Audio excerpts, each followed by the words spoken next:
हमारी कहानी शुरू होती है एक छोटे से गांव में। धूल भरी सड़क के किनारे घर बने हुए थे। बच्चे खुशी से खेल रहे थे। एक कोने में एक बहुत पुराना बरगद का पेड़ था। उसकी शाखाएं दूर तक फैली हुई थीं, जो धूप से छाया देती थीं। गांव वाले इस पेड़ को बहुत मानते थे। यह उनके इकट्ठा होने की जगह थी। यह उनके जीवन का एक मूक गवाह था। हर शाम रामू काका नाम के एक बूढ़े आदमी बरगद के पेड़ के नीचे बैठते थे। वो 70 साल के थे। उनकी आंखों में हजार कहानियों का ज्ञान था। बड़े छोटे सभी गांव वाले उनके आसपास इकट्ठा होना पसंद करते थे। जब रामू काका अपने जीवन की कहानियां सुनाते थे तो वे ध्यान से सुनते थे। वो बहादुरी, दया और परिवार के महत्व के बारे में बात करते थे। बच्चे तो रामू काका से विशेष रूप से प्यार करते थे। वे जमीन पर बैठ जाते, उनकी आंखें आश्चर्य से बड़ी हो जाती। वो रामू काका की हर बात को ध्यान से सुनते थे। शाम होते ही बरगद का पेड़ एक जादुई जगह बन जाता था। इसमें हंसी, ज्ञान और साझी कहानियों की कर्मजावी गूंजती थी। रामू काका अपना ज्ञान आगे बढ़ाने में विश्वास रखते थे।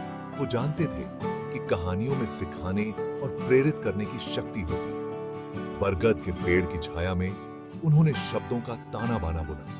उन्होंने छोटे बड़े सभी गांव वालों के मन में तस्वीरें बनाई। एक दिन छोटू नाम का एक जवान लड़का गांव में आया। वो सिर्फ 10 साल का था। जिंदगी उसके साथ पहले ही बुरा बर्ताव कर चुकी थी। छोटू ने अपने माता पिता को खो दिया था। अब वो गांव में एक दयालु परिवार के साथ रहता था। हालांकि उन्होंने छोटू का बहुत ख्याल रखा, लेकिन छोटू के दिल में एक गहरा दुख था। एक शाम रामू काका की आवाज सुनकर छोटू खुद को बरगद के पेड़ के नीचे पाता है। वो चुपचाप घेरे के किनारे पर बैठ गया। वो रामू काका की कहानियां सुनता रहा। उस दिन रामू काका ने साहस के बारे में बताया। उन्होंने जीवन की चुनौतियों का मजबूत दिल से सामना करने की बात कही। छोटू खुद को रामू काका की कर्मजावी और ज्ञान की ओर खींचता हुआ पाता है। दिन ब दिन वो बरगद के पेड़ के पास वापस आता रहा। वो रामू काका की कहानियों को ध्यान से सुनता था। उनके बीच एक खास रिश्ता बनने लगा। रामू काका ने छोटू की आंखों में उदासी देखी। वो उस दर्द को समझते थे जो जवान लड़का सह रहा था। उन्होंने छोटू को अपनी कहानियों में शामिल करने की ज्यादा कोशिश की। वो अक्सर छोटू से उसकी राय पूछते थे। उन्होंने उसे अपने मन की बात कहने के लिए प्रोत्साहित किया। धीरे धीरे छोटू खुलने लगा। वो ज्यादा मुस्कुराने लगा। बरगद का पेड़ उसकी शरण स्थली बन गया। रामू काका उसके विश्वास पात्र और मार्गदर्शक बन गए। एक शाम रामू काका ने एक छिपे हुए खजाने के बारे में कहानी सुनाई। उन्होंने सोने के सिक्कों और कीमती रत्नों से भरी एक संदूक का वर्णन किया। बच्चे बहुत ध्यान से सुन रहे थे। उनकी आंखें उत्साह से चमक रही थीं। जब कहानी खत्म हुई तो छोटू ने उत्सुकता से पूछा, काका, हमें ऐसा खजाना कहां मिल सकता है? रामू काका धीरे से मुस्कुराए। उन्होंने छोटू के सिर पर हाथ फेरा और कहा, असली खजाना छोटू संदूक में या जमीन में दबा हुआ नहीं मिलता। वो रुक गए। उनकी आंखें चमक उठीं और उन्होंने आगे कहा, तुम्हें असली खजाना तब मिलेगा जब तुम्हारा दिल साफ और ईमानदार होगा। छोटू उलझन में था। उसे रामू काका की बात पूरी तरह से समझ नहीं आई। उसे समझ नहीं आया कि साफ और ईमानदार दिल का क्या मतलब है। उसने स्पष्टीकरण के लिए रामू काका की तरफ देखा, लेकिन रामू काका रहस्यमय तरीके से मुस्कुराए। उन्होंने छोटू को इसके बारे में सोचने के लिए प्रोत्साहित किया। उन्होंने कहा, जिंदगी खुद तुम्हें मेरे शब्दों का मतलब सिखा देगी। छोटू रामू काका के शब्दों पर विचार करता रहा। उसने उनके छिपे हुए अर्थ को समझने की कोशिश की। उसने अपने आसपास के लोगों पर ध्यान देना शुरू कर दिया। उसने उनके कार्यों को देखा। उसने उनकी बातें सुनी। उसने सही और गलत के बीच अंतर करना शुरू कर दिया। एक रात गांव में एक भयंकर तूफान आया। हवा तेजी से चल रही थी। बारिश बेरहमी से बरस रही थी। तूफान के कहर के डर से गांव वाले अपने अपने घरों में दुबके हुए थे। बूढ़ा बरगद का पेड़ हवा में डगमगा रहा था। बारिश के हमले के तहत इसकी शाखाएं चरमरा रही थीं और कराह रही थीं। अगली सुबह तूफान आखिरकार थम गया। गांव वाले नुकसान का जायजा लेने के लिए अपने घरों से बाहर निकले। नुकसान देखकर उनका कलेजा मुंह को आ गया। मकान क्षतिग्रस्त हो गए थे, पेड़ उखड़ गए थे और कोने में जहां कभी बूढ़ा बरगद का पेड़ खड़ा था, वहां एक बड़ा सा गड्ढा था। तूफान ने पेड़ को उसकी जड़ों से उखाड़ फेंका था। गांव वाले गिरे हुए विशाल पेड़ के चारों ओर इकट्ठा हो गए। उनका दिल टूट गया था। तभी उन्होंने देखा कि रामू काका गायब है। उनके दिलों में डर समा गया। उन्होंने उसे खोजने के लिए बहुत कोशिश की।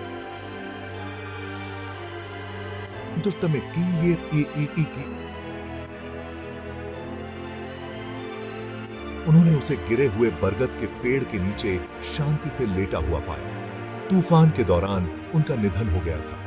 गांव वाले बहुत दुखी हुए।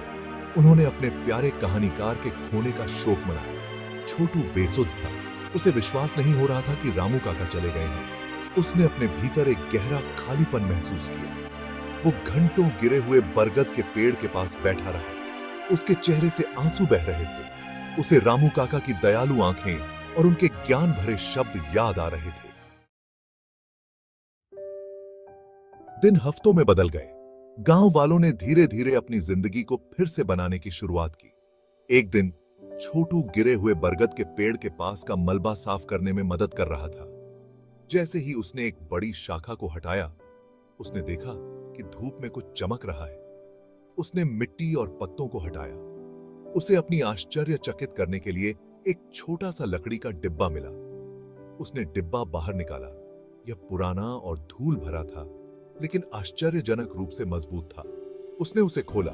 उसका दिल उम्मीद से धड़क रहा था। अंदर लाल मखमली परत में सजे हुए कुछ पुराने सिक्के, कुछ गहने और एक फीके रिबन से बंधा हुआ एक पत्र था। छोटू ने ध्यान से पत्र उठाया और उसे खोला। पत्र एक जाना पहचाना हाथ से लिखा गया था, रामू काका की लिखावट। छोटू की आंखों में आंसू आ गए क्योंकि उसने शब्दों को पढ़ा।